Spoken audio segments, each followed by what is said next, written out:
Бисмиллахир-рахманир-рахим. Бүгүнкү күндө мени өкүндүрүп жаткан нерсе, эл арасында чымынга окшогон адамдар аябай көбөйдү. Мына ушул нерсе аябай өкүндүрүп жатат. Билесиздер, чымын жалаң ириңдүү жарага конгонду жакшы көрөт. Адамдардын арасында да чымын сыяктуу ыпластыкты, башкалардын айыбын, кемчилигин издегендерди жакшы көргөндөр пайда болду. Эгер бир кемчилигиңизди көрүп калса, дароо элге жар салып андан рахат алышат. Булар элге да, өзүнө да жакпайт. Бирөөнүн кемчилигин, жамандыгын издеген адам, бирөөнүн ийгилигин, жакшылыгын эч качан көрө албайт. Өзүңүздөр айтыңыздарчы, көрө албастыктын көңүлү тынч болобу?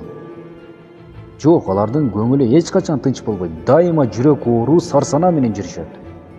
Сүйлөсө да, жазса да, ырдаса да, бирөөлөрдүн кемчилигин эске алган адамдардын жашоосу жалаң кайгы, касірет менен өтөт. Керек болсо, наузу билля, жакшы амалдары күйүп кетиши толук ыктымал. Алардын күнөөлөрү тоодой чоңоюп жатканына ичимден сыздап кайгырам. Сураныч тууганым, бир келген өмүрүңдү сакта, тилиң үчүн да, калемиң үчүн да Аллага эртең жооп берүүдөн корк. Убактыңды пайдалуу ишке жумша. Айып чукулап, жамандап, ушак таратып, ыплас жерден ылаң ташыган чымын сыяктуу болбочу, сураныч. Качан көрсө жумурткадан кыр издейсиң. Андан көрө бир жакадан баш, бир жеңден кол чыгарып, алдыга карай өсөлү, өнүгөлү, илим алалы. Эгер мынтип бири-бирибиздин айыбызды ачып жүрө турган болсок, эч качан өнүкпөйбүз. Кайра артка кетишибиз мүмкүн. Келиңиздер туугандар, окуйлу, өнүгөлү, өсөлү.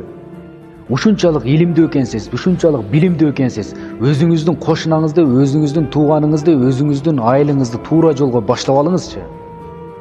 Өзүңүздүн атаңыз, өзүңүздүн балаңыз, өзүңүздүн тууганыңыз арак ичип жүрөт, бул жакта туура жүргөн, намаз окуп жүргөн адамга сын пикир айтасыз, аны шилетип сөгөсүз.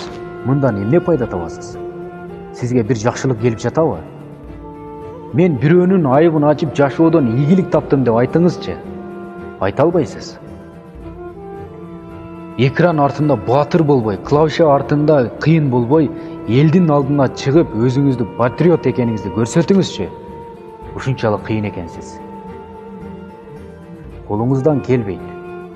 Эгерде колуңуздан келбесе, өнүгүп, өсүп келе жаткандарга бут тосуп, аларга жаман сын пикир айтпай эле коюңуз. Анткени сиздин колуңуздан келбей жатпайбы? Мына ушул нерселер бүгүнкү көйгөйлөрдүн эң чоңу болуп калды. Аллахым баарыбызды жакшылыктан куру кол калгандан сактасын.